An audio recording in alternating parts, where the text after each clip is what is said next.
Muy buenas noches, gracias por la sintonía, gracias por estar allí como cada domingo. Hoy vamos a hablar de dos temas que fueron, digamos, temas que resonaron en la semana. El tema del problema de salud pública, que es un drama que llegamos arrastrando desde hace décadas, desde siempre en realidad, nunca tuvimos un sistema que funcionara.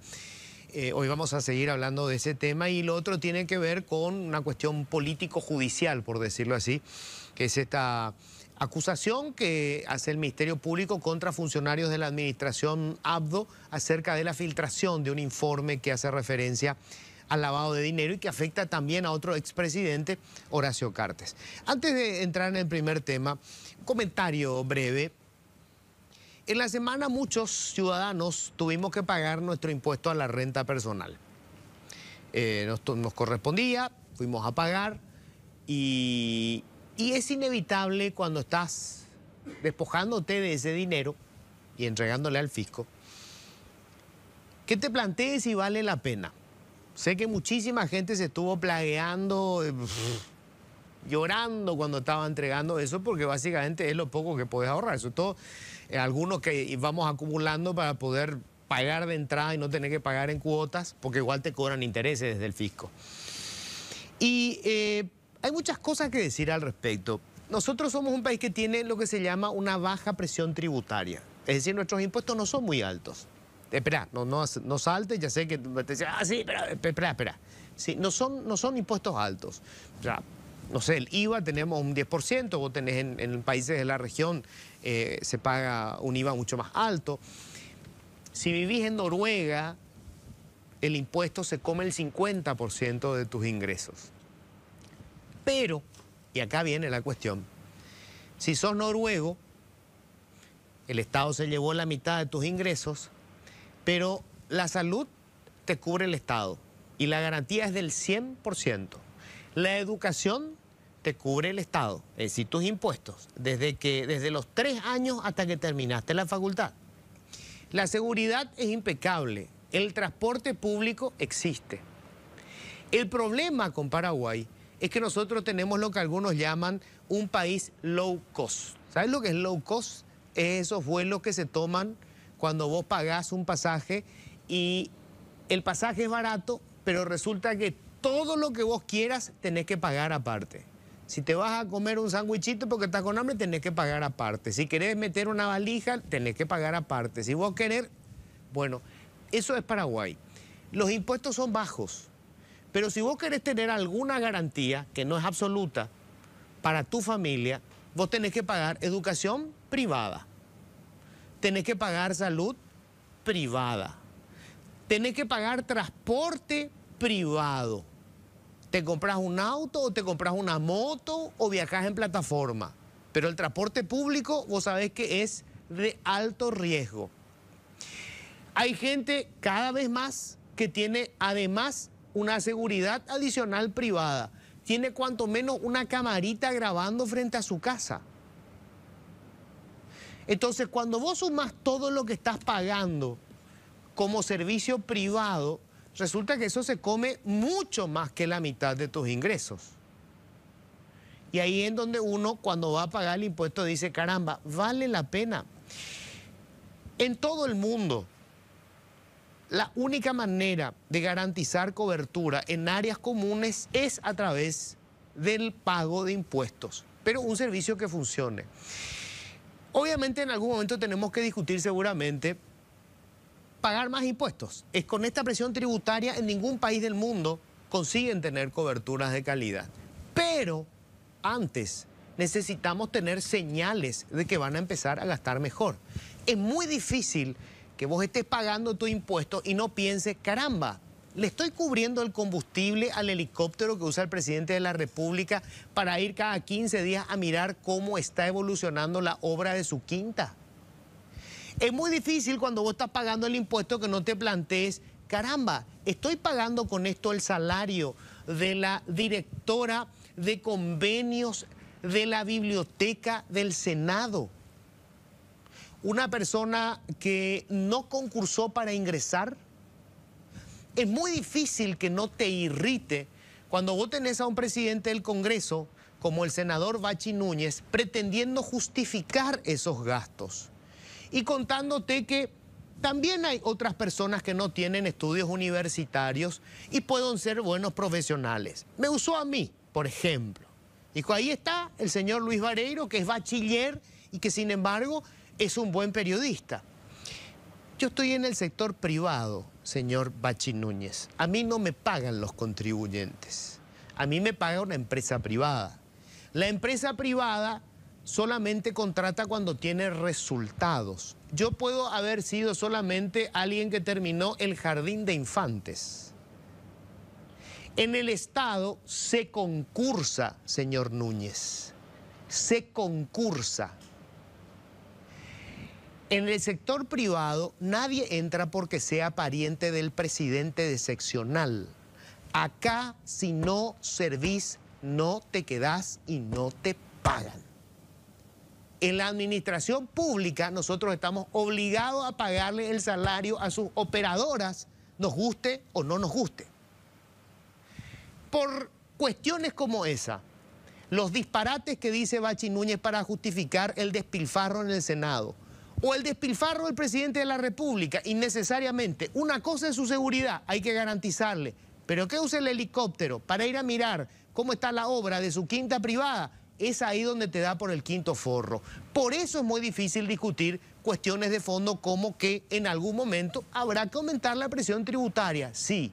Pero primero necesitamos señales, saber que ese dinero que con nuestro esfuerzo lo estamos poniendo se utiliza efectivamente para cubrir los servicios que estamos financiando.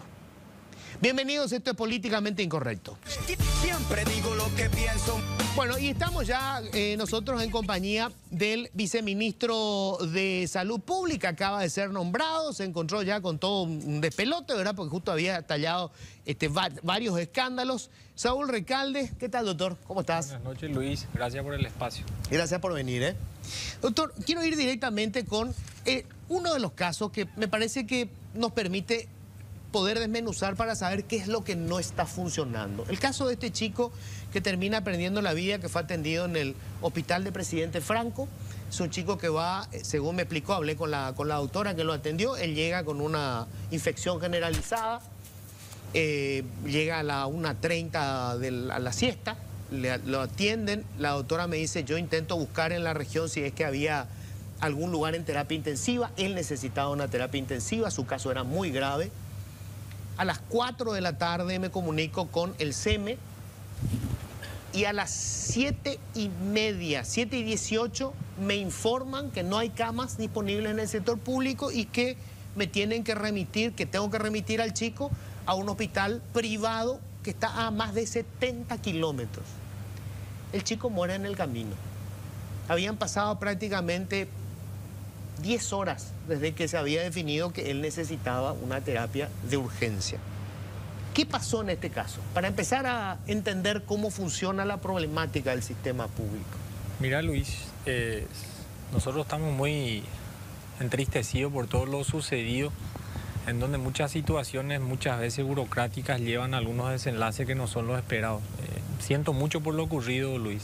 Insisto, yo soy papá de familia, soy marido, y entiendo toda la problemática, pero existe también una cronología, Luis, en relación a la situación, ¿verdad? Desde el inicio del ingreso de este chico al hospital básico de Presidente Franco hasta el desenlace final demoró 7 horas y media, según la auditoría médica que se tiene. Evidentemente que desde el inicio el chico era un paciente con un shock a punto de partida, aparentemente meningio, ¿verdad? Porque existían unos diagnósticos que sugerían, de acuerdo a la clínica que fue mencionada, ¿verdad? De entrada, la médica tratante había manifestado que se hizo la presentación del caso a SEME, Luis.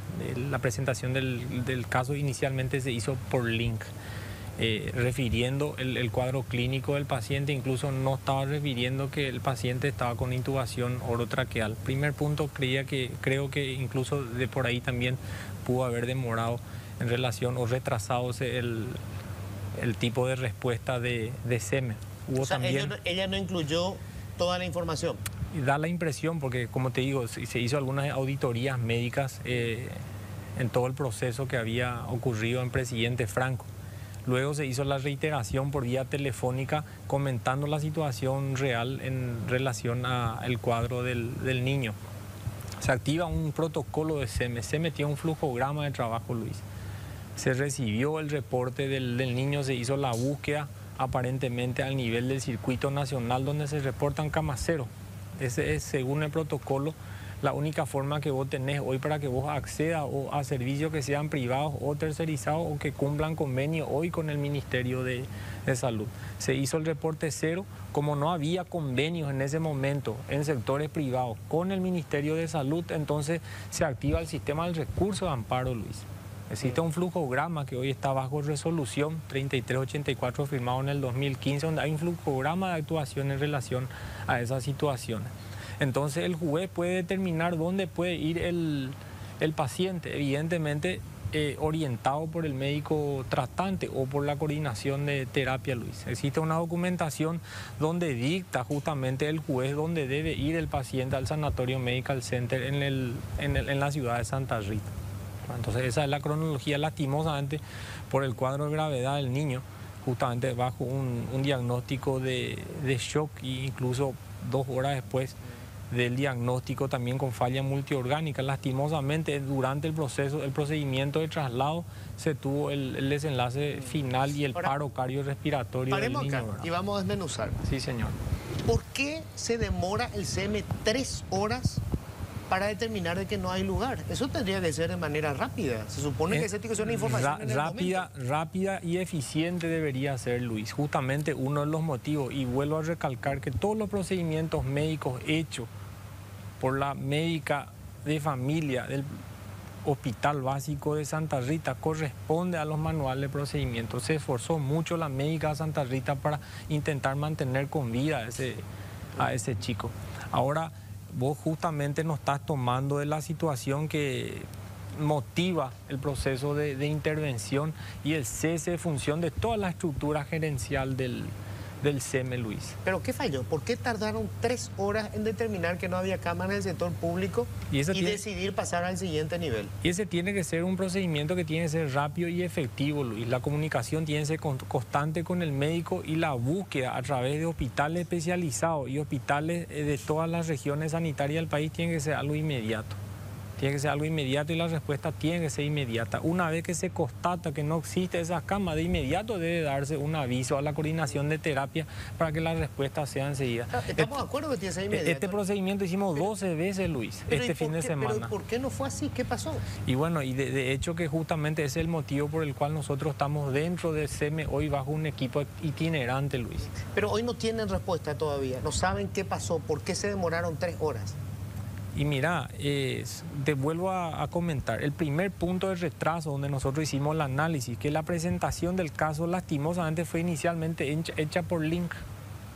Luego, 2 horas después, se hizo la llamada por vía telefónica, Luis, y eso consta en documentaciones. Lastimosamente, eso es un tiempo que generó un retraso importante para el traslado. ¿Qué importa que sea por link? ¿Cuál es el problema ahí? No entiendo. No, comento, si vos lees la evolución clínica enviada por link, incluso refería a un paciente no intubado, ¿verdad? Entonces también con algunos criterios clínicos que podrían sugerir la no gravedad inmediata del paciente. No sé si me explico, a las 2 horas se presentó otro tipo de paciente. Eso pudo haber retrasado el proceso de evacuación. Un error en la información que remite la doctora. Esa es la palabra inicial. Insisto que todos los procedimientos hechos por la médica hoy del Hospital Básico de Presidente Franco fueron los adecuados, desde el proceso de recepción hasta el traslado. El problema es que hubo algún circuito en donde el drama intercomunicacional generó problemas y no había negar lo ocurrido, que el sistema de referencia y contrarreferencia hoy es lastimosamente nuestro gran problema en la obtención de esas camas, la rapidez y efectividad de acción, Luis. Vos me decías la vez pasada en la radio, doctor, que el informe que te dice que hay cama cero se puede adulterar. O sea, pueden decir hay cama cero y en realidad hay camas. Eso es una cuestión de honestidad en el trabajo, Luis. ¿Por qué te pregunto eso, doctor? Porque, a ver, una hipótesis es que cuando se traslada a un paciente a un hospital privado, ese es un negocio para el privado, porque lo va a pagar el Estado. Vamos a pagar los contribuyentes. Si tiene el convenio.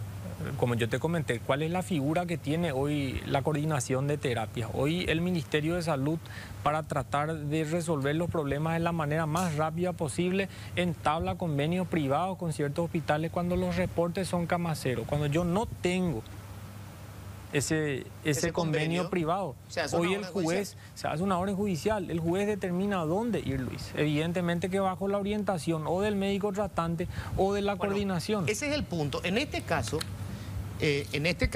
la doctora que le trató me dice, el C me comunica a las 7:18 que no hay camas disponibles y que el lugar designado va a ser este hospital que estaba a más de 70 kilómetros. Y sobre esa base se activa el protocolo para que el juez autorice, sí, ordene. Sí, esa es la justificación, porque el Estado tiene que tener justificado de por qué pagué en el sector privado, ¿correcto? Sí, señor. ¿No? Ahora, ya le dijeron qué hospital. Entonces, la pregunta es, ¿cómo nosotros nos aseguramos de que este no sea un negocio? Y te explico, Luis, que es muy importante también. Estos convenios no son situaciones que se generan o que se generaron solamente ahora. Básicamente se manejan con 3, 4 o 5 sanatorios que comúnmente se trabajan con ellos. El Sanatorio Medical Center de Santa Rita es una situación.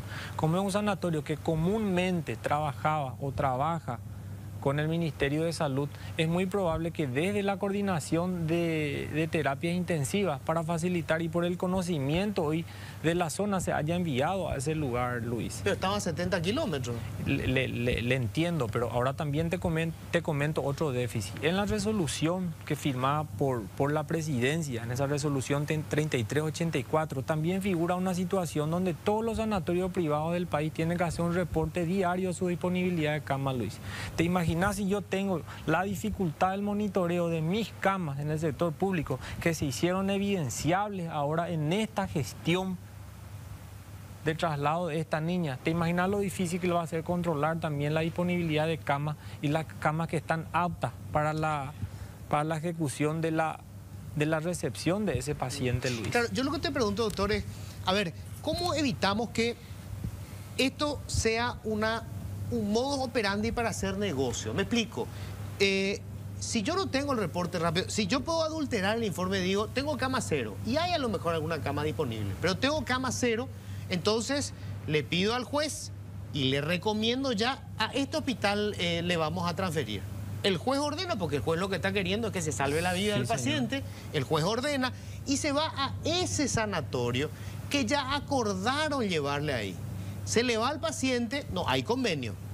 Los precios van a ser lo que el sanatorio cobre. Así mismo. Y el Estado le va a tener que pagar. Y si el sanatorio hace un muy buen negocio, perfectamente puede repartir las utilidades con el que le consiguió el paciente.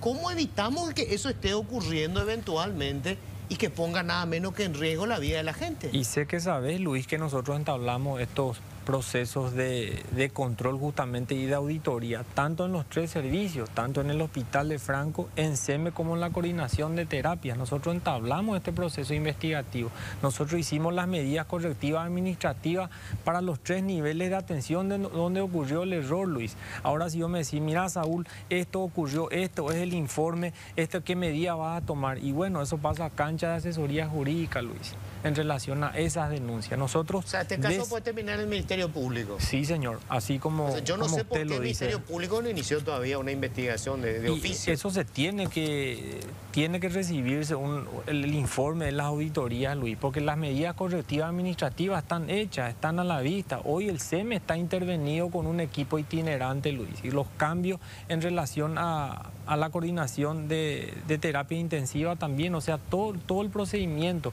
que implica hoy la gerencia administrativa en salud fue realizado, Luis. Ahora, que esto tenga una implicancia judicial, esto ya pasa a cancha de asesoría jurídica, Luis. Yo no quiero insistir tanto en quién tiene la culpa, que eso se tendrá que investigar, sino cómo hacemos que no vuelva a repetirse, cómo eliminamos la decisión humana para... Primero, determinar si hay o no camas. Y segundo, a qué hospital se tiene que ir. Porque si vos eliminás la injerencia humana, si vos tenés inteligencia artificial, un sistema que funciona de manera automática, esto es al azar. O sea, no va a haber alguien que va a poder decidir, acá se va a ir y no va a ser entonces el negocio el que determine cuál va a ser el procedimiento. ¿Me explico? Sí, señor. El manejo intercomunicacional entre instituciones es fundamental, Luis. El día miércoles nosotros vamos a recibir hoy el prototipo, gracias al proyecto GIS, de la incorporación al sistema GIS del monitoreo de las camas.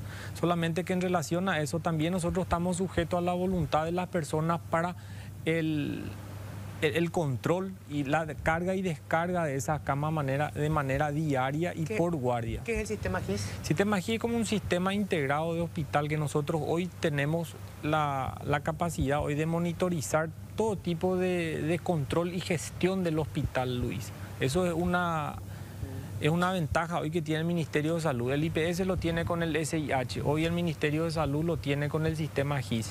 En gobiernos anteriores ya tenía instalados ese sistema GIS que acaparaban aproximadamente 200 unidades hospitalarias aproximadamente en todo el país. Hoy nosotros con este gobierno ya instalamos a más de 800 unidades, Luis. Nosotros estamos distribuidos hoy el sistema de salud en 1.437 establecimientos de salud, de los cuales 800 tienen instalados. Los sistemas de terapia intensiva no lo tenían. ¿Por qué? Porque dentro del sistema GIS no había un sistema de control de camas de terapia intensiva. La forma más sencilla de lograr esto fue justamente a través del MITIC y GIS para que me genere hoy un sistema de control. Claro, tendría que ser automático, o sea, vamos, un hospital público tiene 10 camas, se liberaron 5 y eso se tenía que registrar en el momento y entonces el SEME tendría que tener online en el momento dónde hay camas y dónde no hay camas.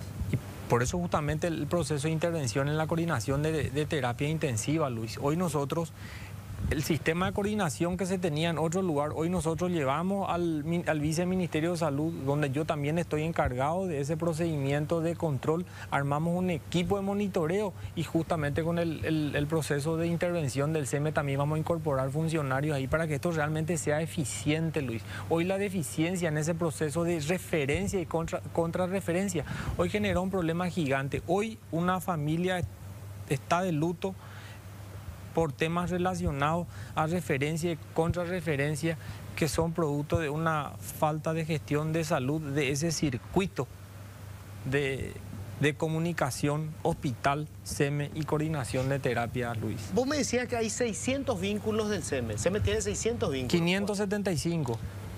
575 vínculos distribuidos en 400 funcionarios más o menos. ¿Por qué tanto? O sea, ¿eso tiene alguna explicación eso? Y bueno, Luis, nosotros estamos comprometidos en la calidad de atención, en la gestión de salud, con la ministra, y esa fue la línea de bajada del presidente de la República, Luis. Nosotros estamos interviniendo en ese lugar. Yo te soy muy sincero, yo he visto ciertos feudos en algunos lugares en donde nosotros tenemos que intervenir para que nuestra gestión de salud se vea reflejada hoy en la atención de salud de la gente, Luis. Entonces, nos dicen muchísimo y muchos nos machacaron, sí, pero en las ambulancias, problemas administrativos, gerencia de salud en muchas situaciones no necesita de dinero, Luis. Gerencia de salud y control de la gerencia de salud no necesita de dinero. Te puedo dar las explicaciones también en relación a las ambulancias, vos me Luis. dijiste algo demasiado importante en radio, yo me quedé con eso porque le escuché por primera vez a alguien desde la administración pública decir esto. Vos me decías que hay situaciones que son inexplicables. Se hace una licitación, resulta que no se usa el recurso que se adquirió y finalmente el servicio cae. El caso de las ambulancias. Vos me decías que hay un contrato abierto para hacer el servicio de las ambulancias, hay taller mecánico, pero resulta que las ambulancias, hasta que no terminan sobre tacos, no llevan a reparación y ahí tienen que hacer una compra directa. No, te explico bien cómo es el sistema. Ahora mismo nosotros tenemos un saldo de 1.256 millones hoy que está para el mantenimiento de las ambulancias. Pero existe un proceso de generación hoy de esos contratos. Hoy nosotros, si vos me preguntás, Saúl, se está ejecutando ese dinero. El dinero está parado ahí. ¿Por qué? Porque está en cancha de NSP, Luis. ¿Por qué? Por protesta de 2 talleres chicos en donde yo no puedo ejecutar el procedimiento. ¿Entendés? Entonces no es solamente cancha al Ministerio de Salud, Luis. Bueno, pero ¿entendés? entonces tenés que hacer la licitación mucho antes, porque vos sabés que vas a tener problemas de protesta. O sea, bueno, yo no quiero saber si es una gestión, intencional o no. Una gestión de salud adecuada se hace bajo un planeamiento. Nosotros tenemos el plan anual de contrataciones que se prepara en cierto tiempo. Si vos no puedes preparar en enero es porque vos tenés o deudas impagadas del año anterior o algún tipo de situación administrativa que bloquea la presentación del PAC. Cuando vos pagás todo eso, entonces vos presentás el PAC en tiempos diferentes. Entonces todos los procesos acaban alterándose en el tiempo para su ejecución y que eso beneficia a la gente. Hoy el problema del mantenimiento de las ambulancias de SEME hoy está en cancha de NSP, Luis. Insisto, una protesta que se podía resolver enseguida, hoy está atajando 1.256 millones para que eso se pueda mantener, ¿verdad? Pero cuando se habla de ambulancias, no solamente tenemos 12 ambulancias SEME. Te cuento otra situación también, Luis. Voy a abrir el abanico en relación a las ambulancias. Tenemos 300 ambulancias operativas hoy a nivel país, Luis. 28 en hospitales especializados, hoy 12 en el servicio de SEME, 18 están paradas para el proceso de reparación de esa licitación que yo te comenté. Ahora mi pregunta es, ¿por qué el sistema SEME no puede anclar con regiones? ¿Por qué el sistema SEME no puede anclarse con hospitales especializados? No son solamente 12 ambulancias para área central y capital. ¿Por qué no puede? Y ahí está la explicación de la intervención, Luis. A mí me parece, si a vos te parece que no sos personal de salud, a vos te parece que son cosas que no son lógicas, imagínate a mí que estoy dentro de un proceso gerencial o dentro de la función gerencial. Nosotros intervenimos en el lugar porque encontramos algunas gestiones administrativas que no me parecen que están bien en relación a gerencia. Pero ese es un problema de negligencia, de inoperancia o de corrupción. Y mira, nosotros estamos en el proceso investigativo, Luis. Nosotros tenemos un equipo itinerante ahí. Hoy yo estoy comprometido 100% con la ministra y con el presidente de la República que esos tiempos se puedan cumplir, Luis. Aparte que comento también, desde el mes de abril nosotros tenemos la incorporación de manera gradual de 200 ambulancias. Nosotros vamos a ver la mejor estrategia para que esta gestión se vea en la gente, Luis. Se vea en una mejora de la calidad de atención de la gente. Hoy yo no puedo permitir, Luis, que por culpa de gestión o por culpa de mal gerenciamiento la gente esté padeciendo una mala atención, Luis. Nosotros estamos comprometidos con ese proceso, estamos comprometidos con el trabajo, pero tenemos bien identificados los problemas, Luis. A pesar, bueno, dependiendo del SEME, como yo te expliqué. Cantidad de vínculos, falta de organización, falta de gerenciamiento, que yo te dije, hay cosas que no necesitan dinero para que se puedan gerenciar bien, Luis. Yo tengo que decir las cosas.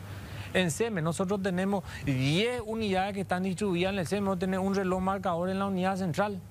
Parece luego que todo está programado para el error. Nosotros estamos en ese proceso de cuidado. Queremos mejorar el SEME, insistimos, queremos mejorar para que la gente tenga hoy la respuesta necesaria que se merece. El ministerio busca eso, la ministra busca eso, el presidente de la República busca eso. Yo no estoy buscando conflictos, Luis, con ningún grupo de funcionarios, bajo ninguna circunstancia. El SEME tiene funcionarios excepcionales, funcionarios de primera. Creo que hace falta un cambio de timón para el mejor gerenciamiento, para que la gente vea eso reflejado en las calles, Luis. ¿Qué pasa con los insumos? Se habilitó un hospital, un chiche, y aparece un paciente que se va y con la receta que le están pidiendo algodón. Y Luis, yo estuve muy detrás también, antes que yo esté en el viceministerio, fue una situación relacionada de nuevo a problemas comunicacionales, Luis. Nosotros hoy hacemos una evaluación a diario con DIGIES, que es la que se encarga de todo el sistema de recepción, almacenamiento, compra y distribución de medicamentos.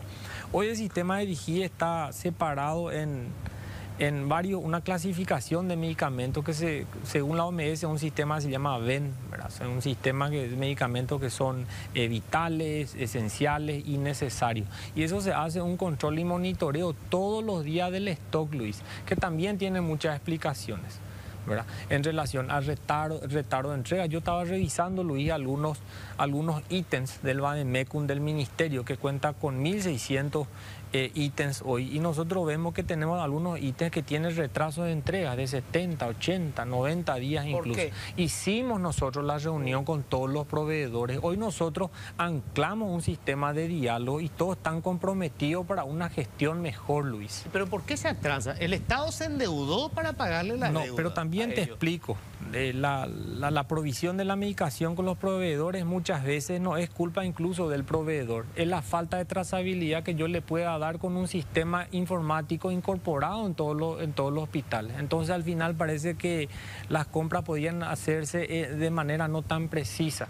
Entonces por eso estamos insistiendo hoy en la incorporación del GIS en todos los establecimientos de salud. Hasta las compras mejorarían en relación a mejorar la trazabilidad que yo puedo obtener de una manera informática, Luis.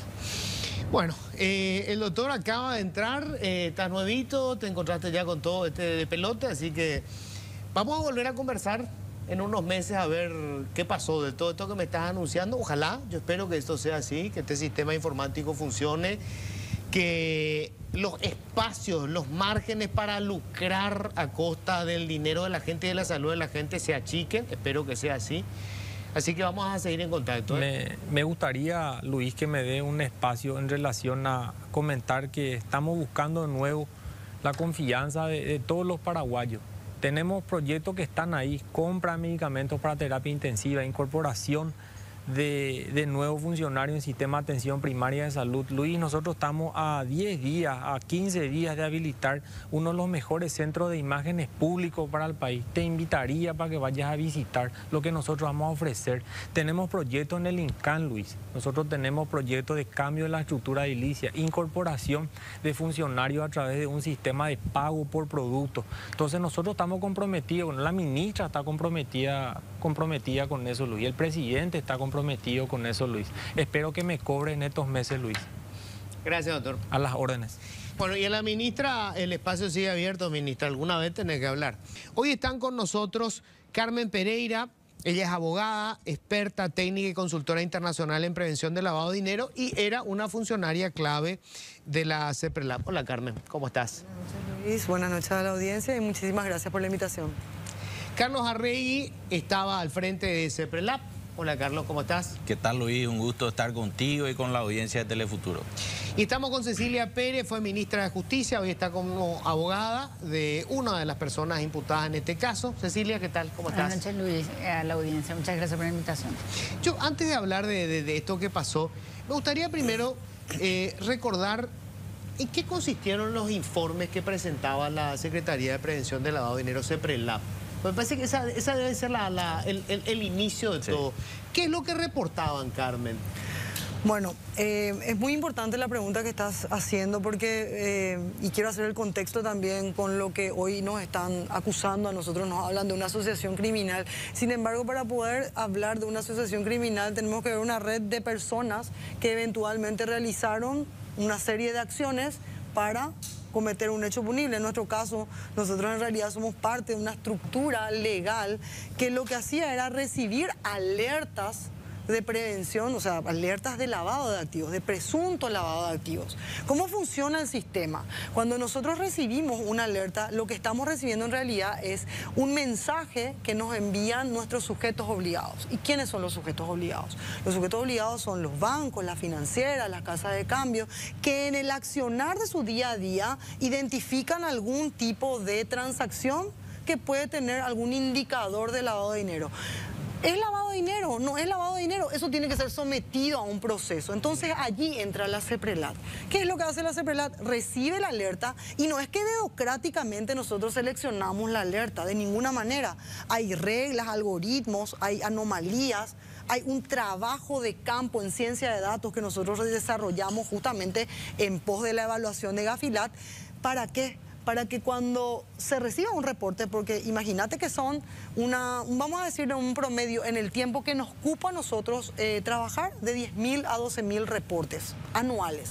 Entonces, con 16 analistas que éramos antes, teníamos que tener una buena selección de las alertas para poder ir a los casos que realmente eran relevantes. Esto es primero importante. La Secretaría no hace digamos, no inicia una investigación de oficio. No, por Ustedes supuesto. reciben un reporte de los bancos, de la casa de cambio, de lo que fuere, y sobre la base de esos informes y de acuerdo con la gravedad del informe inician una investigación. En la generalidad de los casos es así. Recordate también que por la competencia reconocida de la CEPRELAT podemos recibir un pedido de cooperación internacional o interinstitucional a nivel nacional, y en ese contexto podríamos ofrecer información de nuestras bases de datos. Es importante también recordarle a la audiencia, comentarle a la audiencia, que las bases de datos de CEPRELAT en un momento eran solamente los reportes de operación sospechosa, que son esas comunicaciones que las entidades sujetos obligados nos realizan cuando identifican una transferencia, por ejemplo, o identifican un depósito o algún tipo de operación dentro del esquema de su competencia que puede tener una relevancia. Pero ¿qué pasa cuando recibimos un pedido interinstitucional? También tenemos lo que se llaman reportes operativos. Los reportes operativos son reportes sistemáticos, es decir, son comunicaciones que también nos hacen los sujetos obligados, por ejemplo, de todas las operaciones superiores a $10.000. Bueno, y una vez que ustedes reciben esa información, hacen una investigación, ¿qué hacen después con eso? Bueno, como te estaba diciendo, te pido que me des ese espacio para explicarles que nosotros no hacemos una selección dedocrática. En realidad, mi trabajo era, cuando era directora general de análisis financiero, sentarme a verificar las alertas que el sistema, en función a todo lo que se indicaba como indicador, por ejemplo, cantidad de reportes que tiene una persona. No es lo mismo una persona que fue reportada 10 veces que una que fue reportada una vez. Un reporte que tiene una suma de dinero superior a $1 millón. Un reporte que tiene una transferencia internacional o un depósito en efectivo. ¿Por qué? Porque estas son acciones que nos dice la doctrina que son mayormente graves, mayormente de alerta. Entonces, eso se le asigna una puntuación y el sistema nos daba un puntaje, un scoring, y en ese scoring pues, teníamos otra vez un listado de nuestro top 10, top 5 o lo que sea, de todo lo que iba llegando. Lo que tiene más reporte y manejaba más dinero, o eran unas operaciones más riesgosas. Depende, no te puedo decir que es así porque en realidad cada caso en lavado de activos es particular. Okay, pero para tener una idea, digamos, exacto, de cómo se selecciona. Y luego, ¿qué se hace? No es que nosotros creemos ciegamente lo que recibíamos, sino que contrastamos con las otras fuentes. Por eso es que la organización internacional, en su recomendación 29, el GAFI, dice, dentro de las muchas cosas que les asigna como tarea a las unidades de inteligencia financiera, es que tienen que tener la mayor cantidad de acceso posible a toda la información que pueda ser relevante para constatar lo que se recibe en los reportes de operación sospechosa y en los reportes de operaciones.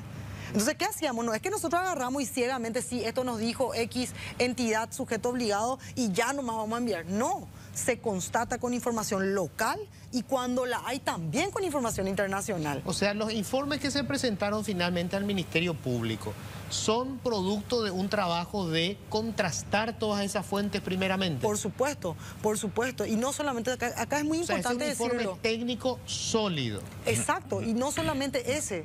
No estamos hablando solamente el que nos ocupa a nosotros y que es piedra de la discordia. Estamos hablando de todos los informes que nosotros realizamos. Esto ya lo dije cuando volví a aparecer a hablar, que nosotros no es que realizamos esta excepción o un excepcional informe, no. En nuestro periodo fueron remitidos más de 800 informes, para ser exacto, 852 informes fueron remitidos en nuestro periodo. 852 informes. Informes de inteligencia. Carlos, uno de los informes, por ejemplo, fue sobre las operaciones que vinculaban a Lalo Gómez. Así mismo, con ese mismo estándar que menciona Carmen, con esa misma contrastación que hacían los analistas y posterior paso previo para un análisis final antes de remitir al Ministerio Público. Lalo Gómez en ese momento era alguien cercano al oficialismo. Sí, el a la informe, administración Abdo Benítez en ese momento. el informe... O a Fuerza Republicana. Sí, el informe de Lalo Gómez se remite en noviembre del 2021 al Ministerio Público. Y todos, como decía ella, con ese nivel de detalle y de contrastación técnica que se hacía de todas las fuentes. Claro, te pregunto esto porque Sí. el propio órgano de propaganda del cartismo refirió que la administración Abdo Benítez sabía quién era Lalo Gómez porque había un informe de CEPRELAT, una denuncia que se presentó ante el Ministerio Público. ¿Puedo hacerte una acotación allí? Sí. Me gustaría también hacer esa precisión. Lo que nosotros como Secretaría de Prevención del Lavado de Dinero llegábamos a remitir al Ministerio Público no es una denuncia. Es un informe. Es un informe de inteligencia financiera, es un elemento indicativo e indiciario, y en todos los casos corresponde que la Fiscalía General, que era nuestro principal consumidor de inteligencia, realice las acciones pertinentes para constatar. Correcto. Con base en la prueba, con base en elementos probatorios sustentados conforme al Código Procesal Penal, todo lo que estaba ahí adentro. Claro, esto nomás para decir que Sí. no es que presentaron un informe contra una persona que en ese momento era enemigo de la administración. Absolutamente. Sino que había informes que afectaban a la gente de la misma administración. Sí, así mismo. Ahí no se hizo distingos de ninguna naturaleza, y basta con que vos al azar incluso puedas escoger cualquiera de esos informes y vas a hacer la relación de tiempo, y ahí se comprueba que efectivamente no hubo diferenciación de absolutamente nadie. Se remitía todo. Y siempre ese fue nuestro trabajo en todo ese tiempo. Y como decía Carmen, ¿verdad? Los 16 analistas que trabajaron tuvieron esa producción de 852 informes de inteligencia remitidos al Ministerio Público. El informe... Parte de las Sí. buenas prácticas era que si el Ministerio Público recibía ese informe de inteligencia y no era para ellos, digamos, lo suficientemente satisfactorio para iniciar una investigación penal, tenían la obligación de devolvérnoslo y decirnos, señores, esto no reúne mérito para abrir una investigación, o señores, profundicen más. Nada de eso ocurrió. Es más, cuando nosotros reclamamos institucionalmente qué pasó, no solamente con el informe de este señor ahora de Cartes, sino de los numerosos informes que nosotros enviábamos, en su momento también el de Lalo, nunca tuvimos contestación de qué hicieron. Si abrieron una investigación, si les parecía que era suficiente el informe o había que ajustar, profundizar más. Ustedes le remitían a la entonces fiscal general, Claro, Sandra Quiñones. sí, y teníamos un sistema codificado que ahí Carmen puede explicar en qué consistía y cómo se iban esos informes y cómo se descargaba virtualmente esos informes. Eso, el contenido de parte de esos informes, ¿aparecen en la prensa después de que ustedes presentaron ya el informe a la Fiscalía? Sí, después ya. Posteriormente a la presentación llega a la Fiscalía, y a partir de ahí nosotros ya le perdíamos el rumbo, digamos, o qué se hizo con ese informe. Acá también es importante mencionar algo. Este informe que tanto hablan y que está dentro del cuaderno de investigación fiscal, todas las constancias, por eso es que con mucha tranquilidad y solvencia podemos tratar al respecto, no refiere de un hecho que fue investigado a raíz de una denuncia producida por una autoridad en ese momento, que era el ministro Arnaldo Yucio. No refiere una actividad que fue hecha al azar en ese momento determinado, como mencionan en enero del 2022. No fue una comisión que investigó en ese momento. Exacto. Eso es un informe que se inició, como todo lo que veníamos hablando según nuestros estándares, a raíz de informes de reportes de operaciones sospechosas remitidos ya en el año 2018. Quiero preguntarle ahora a Cecilia, tenemos dos cosas, o sea, a ver, para que la gente entienda, estamos hablando de cómo se producían estos informes, y la denuncia que hace Horacio Cartes a través de su abogado es que los informes son falsos y que filtraron a la prensa los informes. Y tenemos dos cosas. Uno, hablan de acusación falsa, pero hasta el momento el Ministerio Público no se expidió sobre los informes que se les presentó. O sea, no dijo si son falsos o no, si hay ahí elementos que hablan de la comisión de delito o no, primera cuestión. Y la segunda, cuando se publica en la prensa, el informe estaba ya en el Ministerio Público. Así mismo, o sea, en primer lugar, comenzando por tu primera pregunta, acá también hay una prueba clave de que teniendo toda la fiscalía a su disposición y haciendo Pedro Velarde patrón, director de orquesta de Aldo Cantero, que era su secretario, con toda esa libertad de acción y el uso y el abuso institucional, igual hacen esta barrabasada jurídica. De decir que por un lado la denuncia es falsa, te agrego más, por otro lado es revelación de secreto. O sea, ¿qué sentido tiene proteger un secreto si el secreto es falso?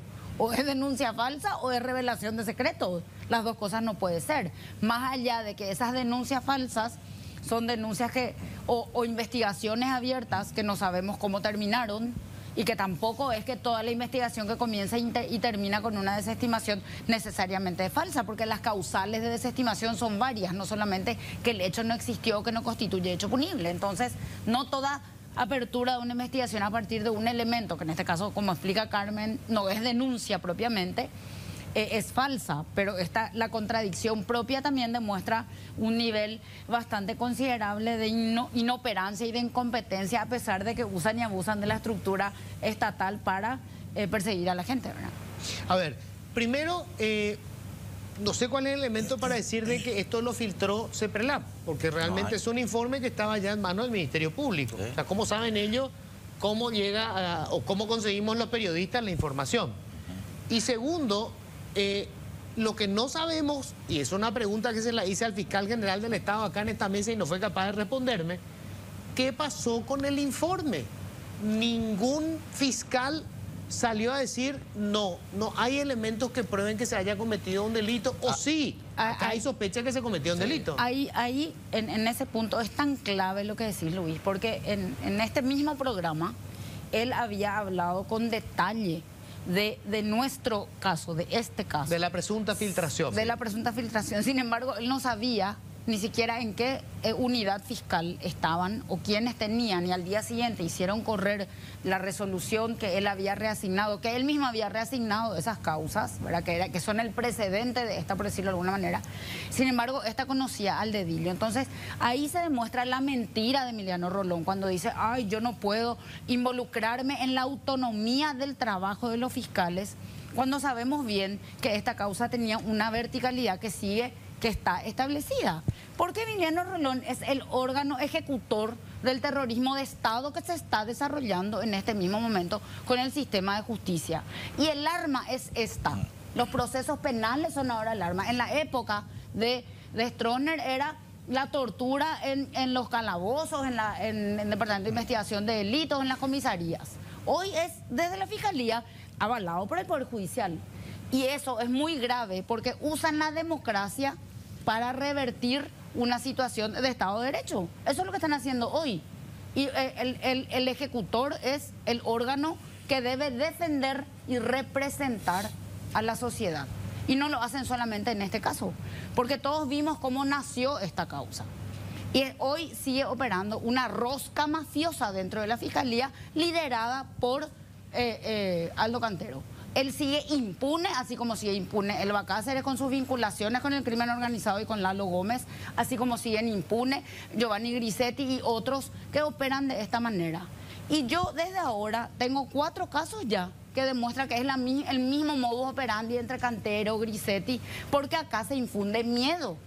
La gente viene y te dice, si me podés ayudar vos en mi caso, porque ya no tengo más profesionales que me quieran firmar, porque ellos están del otro lado.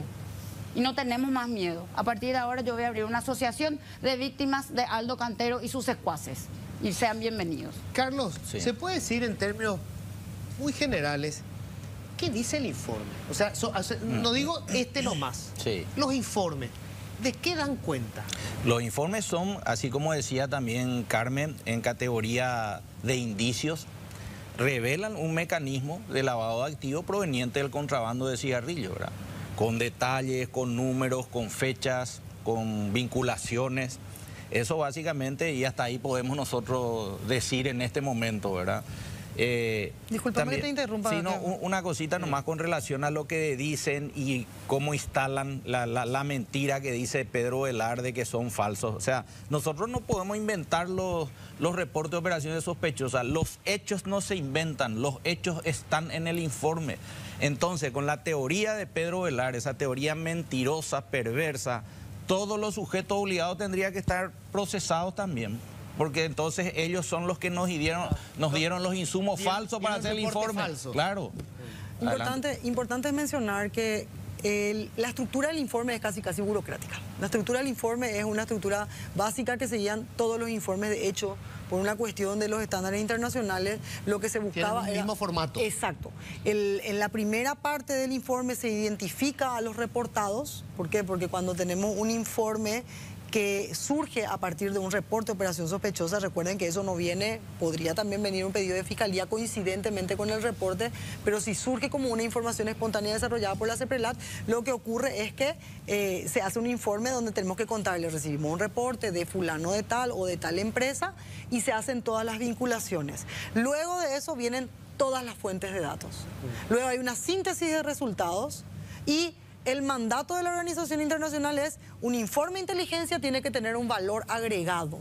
¿Y qué es ese valor agregado? Es la interpretación de la persona experta que está detrás de eso. No significa que es una verdad. Es una interpretación a la luz de ciertos mecanismos de investigación que utilizamos no solamente en el análisis financiero, sino en cualquier tipo de operación analítica donde uno opera, realiza un análisis y tiene ciertas técnicas analíticas que aplica. Entonces eso se pone y luego hay un anexo donde se refieren todos los datos de manera inextensa. ¿Para qué? Para que la fiscalía o el órgano receptor de la inteligencia pueda validar esos datos con las fuentes correspondientes.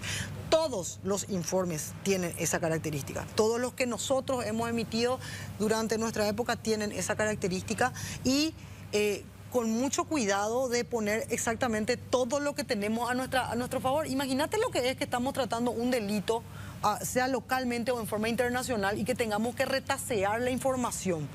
Yo no puedo decidir qué puedo o no debo poner en el informe. Si tengo información vinculada a la transacción que dio origen al reporte, yo tengo que ofrecerle ese dato. ¿Quién va a hacer esa discriminación? El Ministerio Público. El Ministerio Público que recibe va a mirar, va a verificar, va a analizar y va a determinar si existe o no existe hecho punible utilizando esa prueba. Bajo este mismo concepto, otras causas han determinado imputaciones y acusaciones por quitar o extraer partes de informe de inteligencia. Entonces, como dije en un momento, la historia me va a juzgar por hacer o por no hacer. Carlos, ¿alguno de los 800 informes que presentaron derivó en una imputación de la Fiscalía? Varias, muchas, Luis, sí. No tengo acá los datos exactos, pero sí, muchas sirvieron de base para la imputación de los fiscales. Es más, el caso tan connotado de Lalo Gómez, gran parte de esa información financiera plasmada en la imputación de los fiscales es la que hizo la Secretaría de Prevención de Lavado de Dinero. La base, eso te iba a preguntar, sí, porque yo leí atentamente lo que fue la imputación que hizo Denny Jumpak, sí, ¿verdad? Y él hace referencia a una cantidad de movimientos que yo entiendo tienen como base el informe. Así mismo, también es el informe de la Secretaría de Prevención de Lavado de Dinero, así mismo. Ese fue en el caso de A ultranza, así es. En todos esos casos tuvimos participación, Luis. Cecilia, ¿cuál es el mensaje de esta acusación? Más allá de la vendetta política, yo me preguntaba, ¿qué fiscal ahora? Vamos a suponer que le caiga este informe que afecta al señor Cartes. ¿Se animará alguien a hacer una investigación o una imputación con la situación que tenemos hoy de los técnicos que hicieron el informe y que están todos ahora acusados por el Ministerio Público? Y mira, Luis, en nombre de los buenos profesionales del derecho que están hoy en el sistema, de los buenos jueces, de los buenos fiscales, de los buenos defensores públicos, camaristas, nosotros con esta acusación recibimos una cantidad inmensa de llamadas que son preocupantes porque te dicen: tengo vergüenza de pertenecer al sistema de justicia en este país. Esta acusación me da vergüenza. Gente que no tiene que ver con la causa, que inclusive en algunos casos no saben que no les va a tocar, no necesitan hacer eso, no lo hacen para después poder inhibirse. Entonces, el mensaje es el miedo, el mensaje es la impunidad para el que opera con ellos o juega con ellos en general, porque esta es una asociación, esta es lo que es la asociación criminal. El Ministerio Público hoy es una asociación criminal. Y si vos no estás en el juego, tenés que salir. Se les escapó 1 o 2 tortugas acá en el juego, porque no contaban con la renuncia de Sanabria, que dio un salto al vacío y que le quisieron hacer pelota a su propia familia, o con el que no tuvo miedo de ser trasladado por decir no voy a firmar, como es el caso de Segovia. Y a cambio están los Aldo Cantero y los Giovanni Grisetti, que te va a ir bien si jugás con nosotros, nadie te va a tocar, ese equipo sigue impune, operando de la misma manera en otros casos, persiguiendo gente inocente, pobre, porque hay gente acá, yo tengo casos de personas con pocas condiciones económicas que en el marco de vendetas particulares, empresariales, está pagando el pato de que esta gente actúe de manera impune. Y si vos no querés, tenés que salir, porque esto está funcionando de esta manera. Y no es solamente una vendetta política. El Ministerio Público, el derecho de quién protege, a quién le representa. Que te digan las maestras jubiladas que tienen descuentos compulsivos en la mafia de los pagares. Que te diga esa mamá que está llorando por ese nene de 8 años, que el Ministerio Público todavía no abrió una investigación de oficio para saber si había o no había disponibilidad de cama y el chico terminó muerto. Esa pareja está endeudada hasta acá para que la otra hija no se le muera en un sanatorio privado.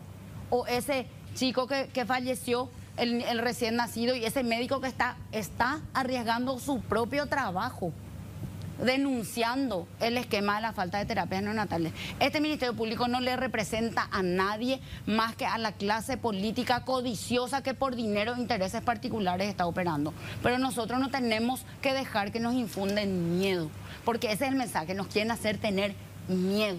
Y la gente tiene miedo, y nosotros no podemos vivir en un Estado de Derecho y en una democracia con miedo. Carmen, me gustaría, me queda poco tiempo, pero hay un costado humano en esto, porque, bueno, ustedes son técnicos, al final, hicieron su trabajo, y yo sé que están viviendo una pesadilla. O sea, yo supongo que conseguir empleo, porque hay miedo, y porque aparte es el poder de un hombre y de un grupo, y del pedazo de Estado que hoy controla, que está encima de ustedes. Esto es una pesadilla. La verdad que sí, Luis, es una pesadilla. Yo particularmente como mujer quiero justamente también dar un poquito de mi experiencia, porque como mujer, al ser seleccionada para ocupar un cargo en inteligencia, luego ya es un peso.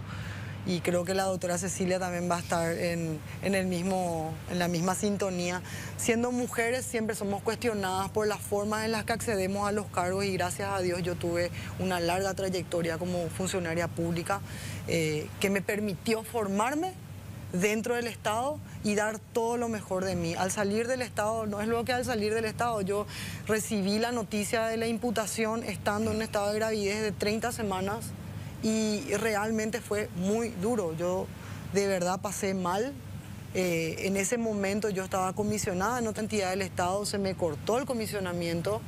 No voy a volver, dije yo, no voy a volver en este momento tan difícil y tan importante de mi vida, con un bebé en mi vientre, a padecer ningún tipo de humillaciones en el lugar donde me estaban acusando de cometer un hecho punible. O sea, no podía. Y más que nada el Estado me cerró la puerta, ¿verdad? No me dieron la oportunidad ni siquiera de ir a cumplir funciones, en un estado de indignidad total, porque yo creo que demuestra mi currículum y mi trayectoria que yo puedo servir al Estado. Y luego de eso, independientemente de haber ya tenido mi parto, haber tenido a mi hija, y continuar tratando de trabajar, convengamos que yo durante un tiempo cobré como viceministra, y luego me dejaron 2 meses sin una línea hasta decidir cómo iban a reconocer o no reconocer mi trayectoria dentro de la administración pública. Luego de eso me dieron una categoría, por supuesto era relativamente menor, me pagaban una diferencia salarial. O sea, todo esto que yo pasé dentro de la administración me llevó finalmente a renunciar y hoy estar ya en el sector privado, buscando y batallando como todos mis colegas. Y también quiero mencionar a mis compañeros de lucha, a mis directores que estuvieron a mi lado, al lado de los ministros, no solamente de los ministros, estuvieron del lado del Estado, porque nosotros realizamos una función que está en la ley, que esa institución tiene que realizar. Nosotros no realizamos nada fuera del lugar, y hoy hay 2 directores que honraron sus cargos, que se pusieron la camiseta, que aprendieron a hacer análisis, porque nosotros desarrollamos estrategias y desarrollamos mecanismos para tener un estándar alto para la analítica, y hoy también están padeciendo con su familia, buscando empleo, haciendo changas, y eso no puede ser, no es justo. Me quedé sin tiempo, lamentablemente. Vamos a seguir conversando seguro después en la radio, Carlos. Buenísimo. Carmen, muchísimas gracias. Cecilia, gracias, muchísimas Luis. gracias. El tema está abierto. Nos jugamos la democracia en este tipo de casos. Esta no es una cuestión que le afecte solamente a algunas personas. Nos jugamos el Estado de Derecho y tenemos que ser conscientes de eso. Ya estamos con el amigo Iván. ¿Qué tal, Iván? ¿Cómo estás? Muy bien, Luis. Buenas noches. Siempre es importante dar espacio a la academia y esta semana el Grupo de Investigación de Sistemas Energéticos de la Facultad Politécnica de la Universidad Nacional de Asunción presentó un informe muy interesante sobre lo que Paraguay está haciendo con el excedente de energía y la compensación que recibe, y revela esta energía que actualmente estamos cobrando $10 megawatts hora, cuando en promedio podríamos llegar a ganar incluso $44 megawatts hora si la energía se utilizara, por ejemplo, para las industrias del sector de almacenamiento de datos. En el tema de la medicina, por ejemplo, para salud podría ser un elemento clave, porque es un sistema que da mano de obra, genera desarrollo, y todas las economías modernas están apelando a invertir en esto, que nuestro país está prácticamente sin tener ningún tipo de apoyo por parte del Estado. Si les parece, compartimos el estudio y el resumen que nos daban los estudiantes.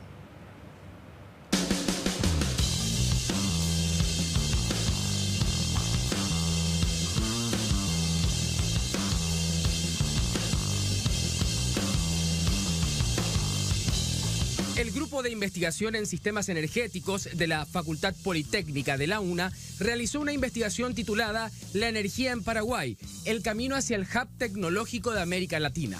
Un estudio clave que revela el potencial de transformar el excedente energético del país en desarrollo tecnológico y económico sostenible. El informe revela que Paraguay regala su energía mientras podría ganar 4 veces más y financiar su futuro tecnológico. La deuda de Itaipú ya fue saldada en el año 2023 y a partir de ahí vivimos toda una serie de negociaciones previas, y tenemos hasta el 2028 más o menos de tiempo para poder aprovechar con una cierta relajación todavía un excedente muy importante de electricidad, y bueno, es el momento que podemos aprovechar en este ámbito, en esta área. Lo que ocurre es que cedemos el derecho de uso de la electricidad que nosotros no podemos utilizar. Al cederlo se produce el pago de una compensación por esa electricidad. Entonces a ellos les cuesta el costo normal de la electricidad más esa compensación, que sigue siendo un costo barato. El estudio realizado por expertos en energía, incluyendo doctores, másters e ingenieros, muestra que Paraguay vende su excedente energético a Brasil y Argentina a un precio muy inferior al que podría obtener si lo destinara a la industria de centros de datos. Según el informe, mientras la cesión de energía genera $10 megawatts hora, la venta a centros de datos podría elevar ese ingreso a $44 megawatts hora, permitiendo al país modernizar su sistema eléctrico, atraer inversiones tecnológicas y generar miles de empleos calificados. Hicimos unos cálculos aprovechando un concepto económico que se llama costo de oportunidad. Básicamente el costo de oportunidad es aquello que yo estoy dejando de obtener por tomar una u otra alternativa, ¿verdad? Hoy en día Paraguay lo que está haciendo es no usar esa energía. Hay un beneficio que recibimos, pero podría existir otro beneficio mayor si es que nosotros usamos esa electricidad.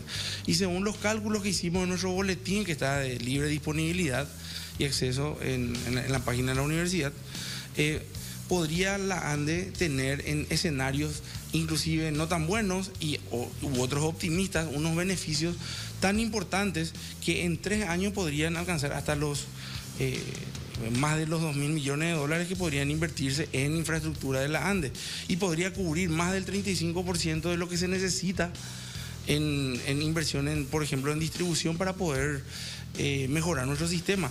Solo 35, imagínate, si pudiéramos invertir más eso en la industria y tener mayor valor agregado, podríamos adquirir mucho más, o bien podríamos generar nuevas capacidades para otro tipo de modelo de negocio que mencioné, que son, por ejemplo, las bases de datos en las nubes, que cada vez necesitamos más espacio donde guardar nuestra información, o servidores para inteligencias artificiales, que cada vez es una tecnología en auge.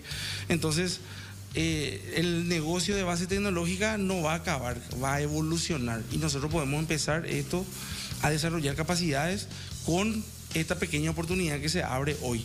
Así que en términos de ganancia hay mucho todavía por ganar, así que tenemos que tener en cuenta nomás esto e instalar en el debate, y esa es la labor de la academia.